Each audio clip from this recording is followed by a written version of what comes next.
I thought I had it all planned out. I was going to be dating the person I went to high school with, went to college, graduate, married by the time I was 23.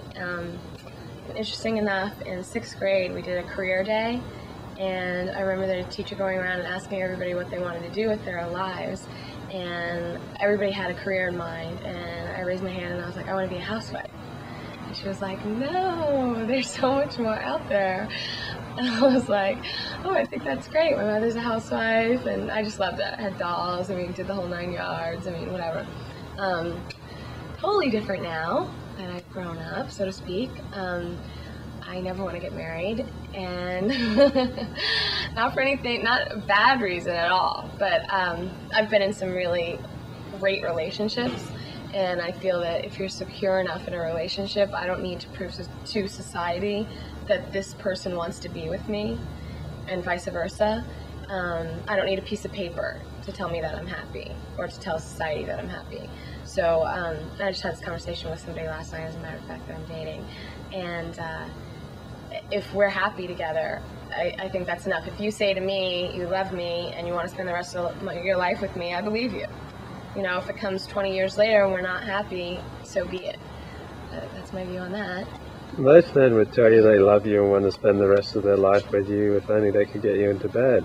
I can't believe you'd believe someone if he said that. Well, this is like the relationship has progressed to that point that we're even talking about marriage. So, I don't know. I'm pretty trusting. I'm pretty optimistic. Yeah, there are liars out there, but I'm really honest, and I wouldn't be with somebody. I think I could feel somebody out that I wouldn't be with somebody just for that reason. How's your parents' marriage? They're horrible.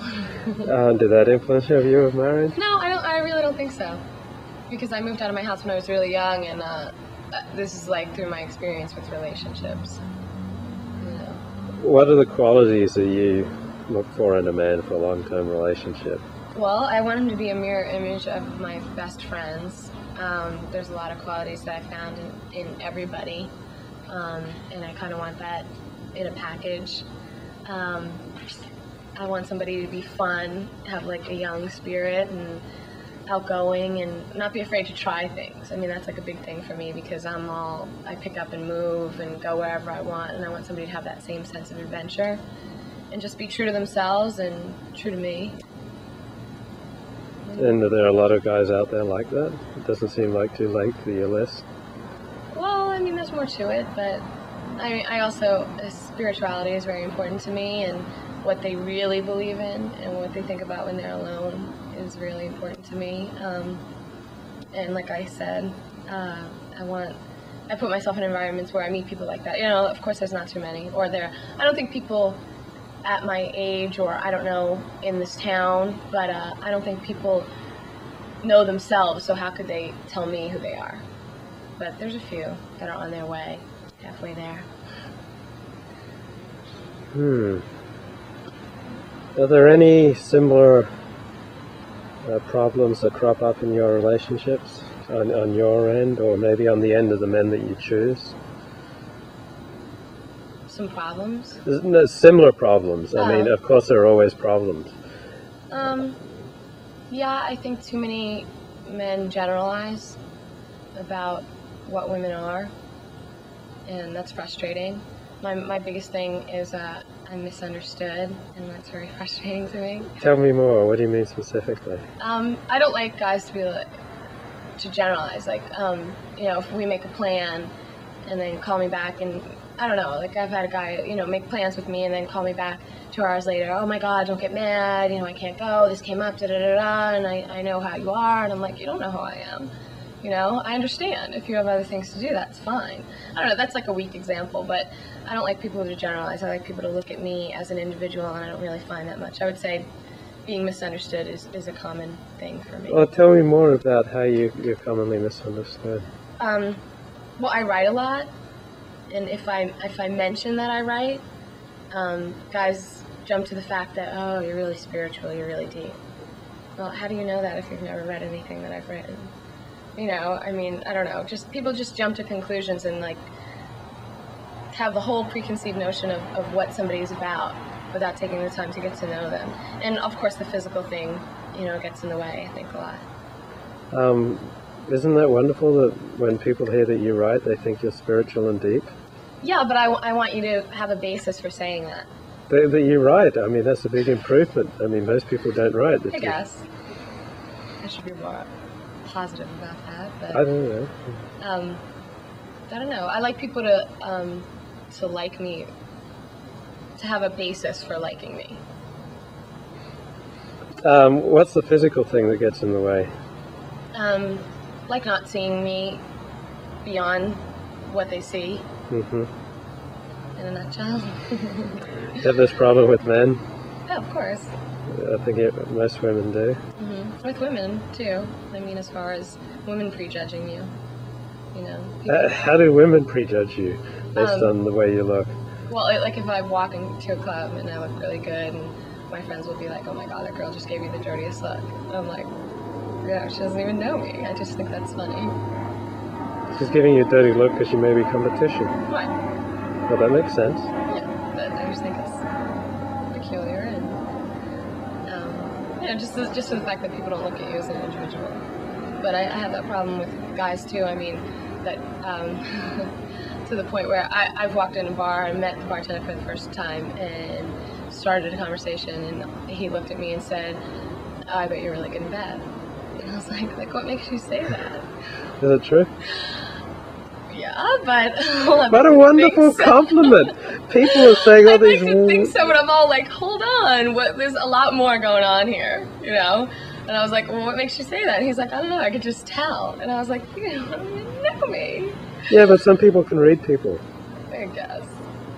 God, I wish no one's ever said that to me. No one's ever looked at me and said, I can tell you're good in bed. Never. These are wonderful things, misconceptions or whatever that people have of you. Yeah. Like, sometimes it works. As long as we can get beyond that, it's fine. And like I said, I've had great relationships that have developed, so. Well, men are visual, so it's the first thing we notice. Well, I'm not to say that I don't notice that in a man either. You know, of course, everybody's. I mean, we're human, and we're attracted to. Have you ever told a man upon meeting, I can tell that you're great in bed? No. I'm probably thinking it at one point or another. In the beginning, even you have, like, guesses at certain... Yeah. This is the way they talk about women. And you can tell if a man really is into women. I mean, it might not be true, but yeah, I've made that assumption. Yeah, how can you tell what does it mean a man is into women? It means he's been with many women? No. I mean, if a man talks about a woman, like, I had a guy the other night, was all, I just love women. Just any size, any shape, just the whole thing about a woman, the way she smells, the way she feels, and you're like, you know this guy's good in bed. You know, oh, okay. You know, because he just loves the whole thing about, like, everything about a woman. So. Do you have more male friends or female friends? I would say a good amount of both. What's the differences? What are the advantages and disadvantages? Of one over the other. Well, it's interesting being friends with men and how they view things. Of course, getting the other opinion. And the women friends that I have, I've been very fortunate, who are really strong women, who aren't like girly girls, who have a really good sense of themselves and aren't competitive. But with men, you don't find that at all, which is great. Competitive, you mean? Yeah, they're not competitive at all. They're very, like, supportive, and I don't know, guys are fun. Guys are a lot of fun to be with. How do you find guys talk about women as opposed to the way women talk about men? Guys are definitely more graphic about the physical aspect. And I think women think more, like, in a romantic sense. You know, like, I might think about kissing a guy or spending time with him, or I don't know, just like, if he comes up behind me and gives me a hug, I mean, that's great.